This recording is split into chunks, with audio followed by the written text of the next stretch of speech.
Hey guys, tonight we begin with something that sounds cozy, smells like heaven, but was also weirdly political. Bread. Yes, bread. The quiet, warm kind of revolution that kept kingdoms from falling apart. Now picture this. A city fast asleep, shutters closed, cats prowling the alleys. But in the dead of night, a handful of people were already awake, elbows deep in sticky dough. Their job?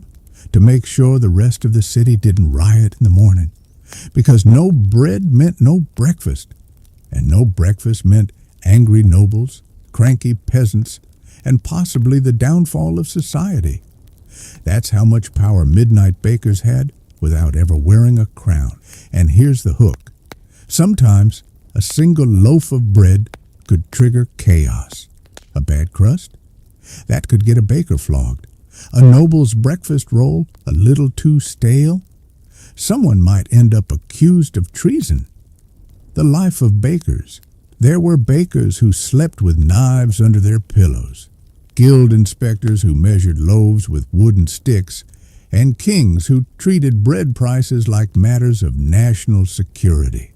All over something you probably butter without thinking. So let's step into the bakery.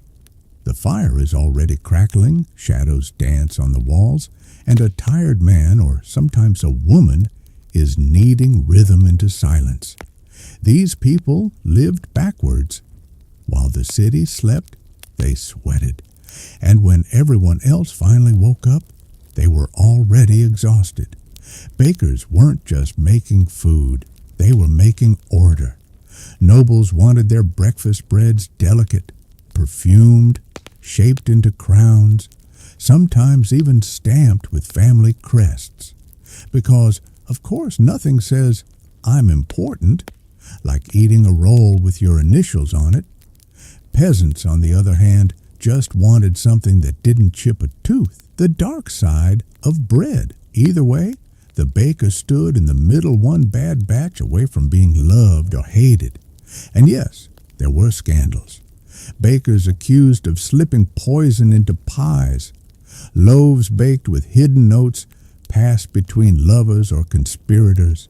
Some even say the little marks cut into the top of loaves doubled as secret codes. But here's the darker side. Bakers were easy scapegoats. Grain harvest failed. Blame the baker. Bread too small. Blame the baker. Someone important woke up cranky. Definitely the baker's fault. Punishments could be brutal fines, the stocks, or public shaming, with your hands covered in flour. Some towns even paraded dishonest bakers through the market so everyone could throw stuff at them. Imagine getting pelted with rotten cabbage just because your oven was a little too hot that night. Sleepy outro. And yet, despite all that, bakers were often beloved. The guy who slipped an extra roll into a bundle for a hungry neighbor, that's where we get the baker's dozen idea from. Royals were oddly obsessed with bread. Queens scolded servants for uneven toast. Princes demanded crumbs be swept off the table immediately.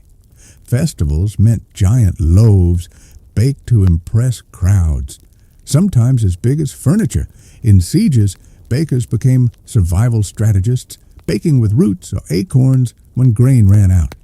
A warm loaf inside castle walls could feel like hope itself. I'll leave you with a small, sleepy vignette. Imagine a winter night. A baker wakes at midnight, cracks hands raw from flour, and lights the oven. By dawn, the city will wake to the smell of bread, and no one will think about him. If you're still awake, congrats, you're tougher than medieval peasants. And that's enough nonsense for tonight. Let your eyes close. Imagine the soft crackle of an oven, the faint warmth of bread rising in silence. History will wait. The city can sleep. Good night.